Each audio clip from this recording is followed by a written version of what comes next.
Hey, my name is Navros, and I've been running an outsourcing agency for 2 years. As a manager, half of my time vanished into status meetings to figure out if my team was on the right track. Now, I replace those meetings with one prompt in Enji PM Agent. Instead of 1 hour call, I ask the agent what did the team do this week, what tasks were finished, and what needs my attention. Then, it connects directly to all your corporate tools, in my case to Jira, GitHub, Slack, and Telegram, pulling real-time data to show what the team accomplished. This is especially useful when your people work across different time zones. Now let's go deeper. I'll ask who worked the most hours but didn't close many tickets, and if anyone doing overtime. This way, I can spot who's overwhelmed before they burn out.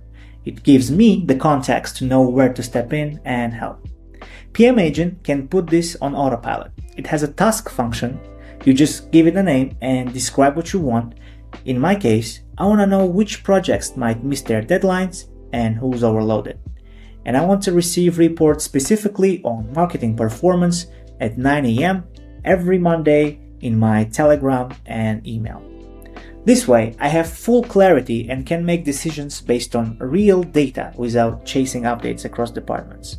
If you want to do more meaningful work and have fewer status meetings, go to enji.ai and book a demo.